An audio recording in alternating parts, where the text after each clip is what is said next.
프로님들 행복하시나요? 다들 행복을 선택해 보시면 어떨까요? 정말 경제적인, 사회적인, 관계적인 행복을 찾고 있는데, 만약 프로님들이 가진 돈이 1,000만 원 이상이 있으시면은 이미 전 세계 인구의 20% 이상의 자산이라고 하고요. 1억 이상의 자산이 있으시면은 전 세계 인구의 5% 안에 드는 자산이라는 통계가 있습니다. 여러분들 무한도전 보셨나요? 저는 예전에 무한도전 참 재밌게 봤는데, 무한도전을 보면 이런 얘기가 나옵니다. 대한민국 평균 이하임을 자처하는 남자들이 매주 새로운 상황 속에서 펼쳐지는 자충우돌 도전기. 실제로 무한도전 이 영상을 보면 어떠셨어요? 왜 이렇게 되게 못난 사람들이 정말 웃기고 있는구나. 여러분들도 무의식적으로 저처럼 생각하셨나요? 그렇게 생각하셨지만은, 근데 이 사람들이 정말 평균 이하의 남자였을까요? 실제로요? 아닐 겁니다. 아마 최상위급 경제력과 최상위의 능력을 가지고 있는 사람들이 그냥 평균 이하임을 자처했던 거예요. 반대로 생각해보면은 우리가 생각하는 것들이 과연 이게 평균이 맞나 생각하는 것도 한번 의문을 가져봐야 되는 겁니다. 이게 다 SNS 때문이라고 말하는 사람들도 많은데, 과연 사실일까? 이거에 대한 연구들이 지금 진행되고 있는데 어느 정도 영향을 많이 주고 있다는 게 요즘 어떤 추세인 것 같습니다. 우리나라 출산율이 문제가 있는 게 아니고, 외국 선진국들 지금 거의 다 대다수가 출산율에 문제가 있습니다. 출산율이라는 거는 이제 자연 감소가 안 되려면은 2명 이상은 낳아야 됩니다. 2명은 낳아야 되는데 지금 유럽, 일본 다 할 것 없이 다 출산율이 감소하고 있어요. 그래서 이대로 가면은 결국에 시간차일 뿐이지 인구 소멸로 간다. 그래서 저출산은 지금 전 지구적인 추세라고 하는데, 여기 지금 SNS가 많은 영향을 주고 있는 게 아닌가? 그래서 이거 보면 이런 얘기가 있습니다. 전 세계에서 우리나라가 SNS 사용률이 1위래요. 1위.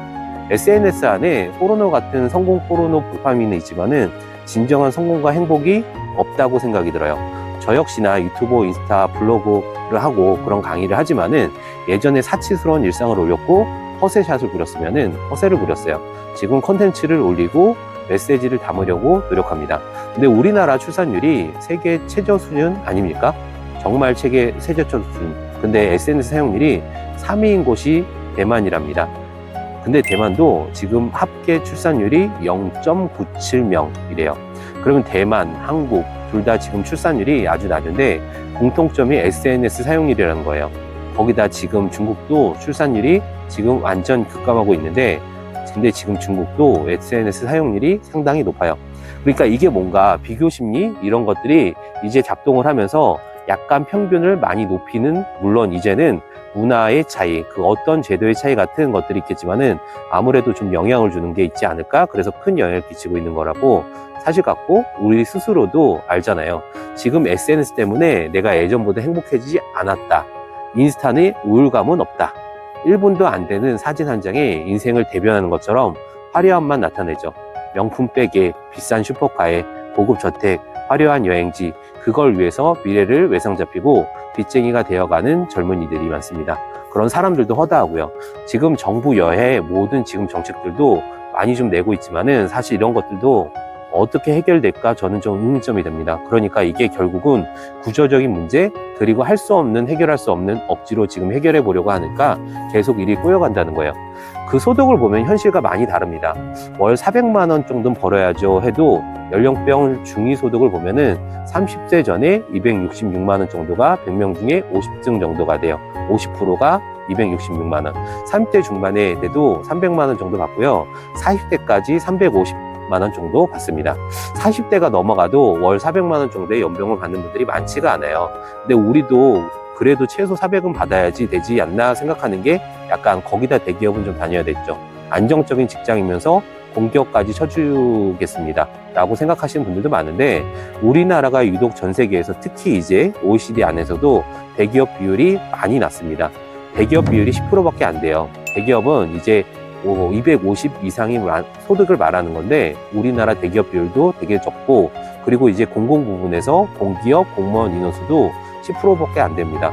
한마디로 안정된 직장이 다녔으면 좋겠어요 말하는 것 자체가 상위 20%이기 때문에 80%는 해당되지가 않아요. 거기다 이제 4년제 인서울을 좀 나왔으면 좋겠어요 말하는 순간 상위 11%를 꿈꾸는 겁니다. 왜 그러냐면은 전체 고등학생 중에서 4년제 인서울 신입생 비율이 11% 정도밖에 되지 않아요. 그러니까 21% 정도의 학력, 그리고 20% 정도 되는 안정적인 직장, 이게 수도권의 아파트 거주, 이제 연봉도 한 400 이상 정도 받아요. 그리고 이걸 다 합치면은 결국에 인서울 나와서 대기업 들어간 부모님 잘 맞는 남자, 여자밖에 안 되는 거예요. 그러면 이런 사람들이 결혼을 하고 있어요. 실제로 우리나라 생각하는 기준을 통과한 사람들만 지금 결혼을 하고 있다는 겁니다.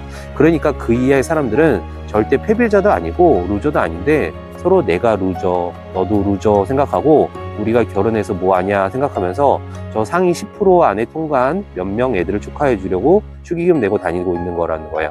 정말 이거는 다 되는 사람이 5%나 되지 않을까요? 제가 봤을 때 그것도 쉽지 않을 것 같습니다. 그래서 이게 요즘 결혼하기가 정말 어렵다고 말하는 이유 중에 하나예요. 더 이상 온라인 창업 고민하지 마세요. 건프로 TV가 온라인 창업과 관련한 모든 것, 오프라인 세미나를 통해 알려드리고 있습니다. 영상 우측 상단과 본문 댓글에 세미나 참석 링크가 있으니 많은 신청 부탁드립니다. 스마트 스토어, 오픈마켓, 유튜브, 오픈 채팅, 자동화 홍보 프로그램 등 다양하게 준비해 놨으니 영상의 오프라인 무료 세미나 신청 부탁드립니다. 감사합니다. 월 1,000만 원 벌 수 있다고 말하는 사람들, 저 역시도 치열하게 노력하고 하루에 5건 이상의 책을 보는 미친 독서광이면서 20년 가까이 영업사업 분야에서 일을 했기에 만난 사람들이 몇천 명 명함차게 사장들 명함만 수두룩합니다. 그러기에 그리 말씀드리는 부분이지 웬만해서는 연봉 1억의 전 인구의, 아니 우리나라 직장인의 5% 정도밖에 되지 않아요. 그렇게 존재하지 않습니다. 그만큼 독하고 치열하게 공부하고 실행하셔야 강철이 되는 단련의 시간처럼 인내의 시간이 필요합니다. 유튜버에서 고소득자들이 많은데 우선 제가 생각하는 유튜버는 그냥 영상 블로그일 뿐이에요. 유튜브에서 국세청의 소득증명 촬영, 소득이 검증되지 않았을 뿐더러 유튜버를 찍는 것 자체가 일반적인 사람보다 지식 컨텐츠도 많고 자신도 있고요. 스피치 프리젠테이션 능력이 있다는 거고요.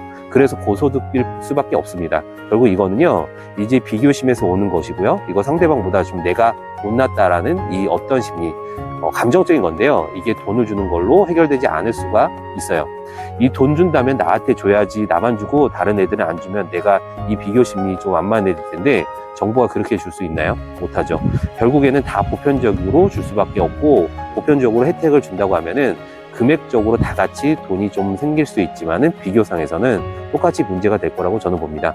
이게 높은 SNS 이용률을 만나면서 엄청나게 부자들이 멋진 삶을 살고 있는데 나는 사교육비에 시달리고 있고 결혼 자금 모으는데 돈을 모으고 있고 생활비가 없어서 되게 힘들게 사는구나 인식하게 되면서요. 이쪽에서 약간 평균 올려치기 문화가 생기게 아닐까라고 생각이 듭니다. 그래서 저는 이게 단순히 어떤 거 하나만 해결하면 되고 어떤 부분에서 좀 돈만 주면 되고 이 정도의 문제는 아니라고 생각하는데요. 이 인식이 바뀌어야 되는 게 아닌가. 결국은 이 모두가 행복하게 모두 부자로 살 수 없는 거 아닙니까? 모두가 소비를 하고 살 수 있는 거는 아니잖아요. 그러면 결국에 내가 지금 쓰고 있는, 내가 지금 살고 있는 것도 충분히 행복한 것이고 여러분들은 행복한 것입니다. 이거 더 의미 있는 것이라서 더라는 거를 우리는 스스로 믿지 않으면은 결국은 이 비교심은 모두 우리 모두를 방칠 것입니다. 나도 무능하다고 느껴지고 배우자를 원망하기도 합니다. 왜 나가서 돈 좀 벌어와, 뭐 이런 얘기를 우리는 서슴없이 하죠. 그러다 보면은 어느 순간 사는 게 무의미해져요. 내가 왜 이러고 살지? 내가 뭐가 못나가지고 이 모양 이 꼴로 사는 걸까? 라고 생각하면서 무기력해지고 SNS를 보면은 다들 행복하게 사는 것 같고 친구들의 카톡을 보면은 다 프로필을 보면은 어디 해외여행 갔다 오고 했는데 나는 해외에도 한번 못 나가고 어떤 친구는 차 타고 멋지게 여행도 다니는데 나는 버스에 막 지옥철 다니고 시달리고 있는 거 보면 진짜 살기 싫다 이런 이상한 마음이 생긴다는 거죠. 상위 10%를 따라가니까 경제적인 문제까지 생기는 겁니다. 그래서 30대, 40대까지는 욜로를 해요. 어떻게든 합니다. 근데 40대 중반이 넘어가면서 욜로를 하는 사람들이 거의 없어요. 왜 그러냐면은, 왜 그런지 아세요? 소비도 한 5년, 10년 하면은 한계치에 다다르는 겁니다. 그렇게 다다르고요. 그래서 내가 비교심, 그리고 SNS 이런 것들 때문에 상위 10%의 삶을 평균이라고 생각하고 돈을 쓰는 분들이 많았을 겁니다. 근데 이런 것들도 내가 젊으니까 할 수 있는 거지 40대 이후에 나이 들었고 직장에서 입지가 좀 불안해질 때 돈은 없는데 자산도 없고 돈은 없는 상황이 오게 되면은 오히려 정말 인생이 불행일 수 있다. 그래서 마지막으로 이걸 좀 소개해드리고 싶은데 의외로 많은 사람들이 모르고 삶의 진실, 지잡대 가거나 대학을 안 가도 인생 안 망하고요. 중소기업 들어가도 인생 안 망하고요. 돈이 없는데 결혼해도 인생 안 망합니다. 돈이 없는데 애 낳아도 인생 안 망합니다. 나이가 많은데 뭔가를 늦게 시작해도 인생 망하는 거 아닙니다. 다만 인터넷에 남들이 사는 거랑 비교하기 시작하면은 내 정신은 반드시 망한다는 걸 그런 글이 있습니다. 저는 이 글이 되게 좋은 것 같아요. 그래서 내가 인생을 망했다 생각하는 것 자체가 내 스스로 만든 이상한 기준이다라고 생각하시는 게 좋을 것 같고요. 남들만큼 내가 왜 못 살지? 라고 생각하는 것 자체가 그게 잘못된 겁니다. 나는 충분히 잘 살고 있는 거일 수도 있고요. 그리고 내 기준대로 살아도 아무도 뭐라고 안 하고 망하지 않는 것입니다. 결국 내가 나 스스로 행복하자고 하는 건데 어느 순간 남한테 자랑하고 남한테 인정받으려고 실제로 간식을 받는 것처럼 좋아요, 댓글 받기가 그렇기 위해서 내가 원치도 않는 컨텐츠를 계속 생산하면서 인스타를 꾸미고 있는 것이 아닌가 스스로를 생각해 볼 필요가 있습니다. 그런 사람이 어디 있어요? 저도 있으면 저도 안 만나고 만나가지고 행복하게 살고 싶습니다 라고 생각하시는 분도 있겠지만은 저는 분명히 세상에는 그런 사람들이 있다고 봅니다. 근데 이런 사람들이 서로 SNS를 안 해. 그래서 만날 수가 없어요. 그게 저는 문제라고 생각하니까요. 그러니까 이런 사람들은 오프라인에 있습니다. 절대 온라인에는 없으니까 내가 좋은 사람 만나가지고 살고 싶고 내가 그 사람과 행복하게 살고 싶다면은 SNS에서 사람을 찾지 마시고 SNS 안 하는 사람들도 분명히 있으니까 그런 사람들을 오프라인에 잘 찾아가지고 그런 사람들을 둘이서 만나서 알콩달콩 행복하게 사시면 좋을 것 같습니다. 그런 사람들을 찾아서 나부터 행복하게 살자 내용이 도움이 되셨다면은 좋아요, 구독 많이 눌러주시고요. 영상 공유도 많이 해주셨으면 감사합니다. 이런 사람은 오프라인에 있어요. 실제로 내용이 좋으셨으면 구독, 좋아요, 알람 부탁드립니다. 감사합니다.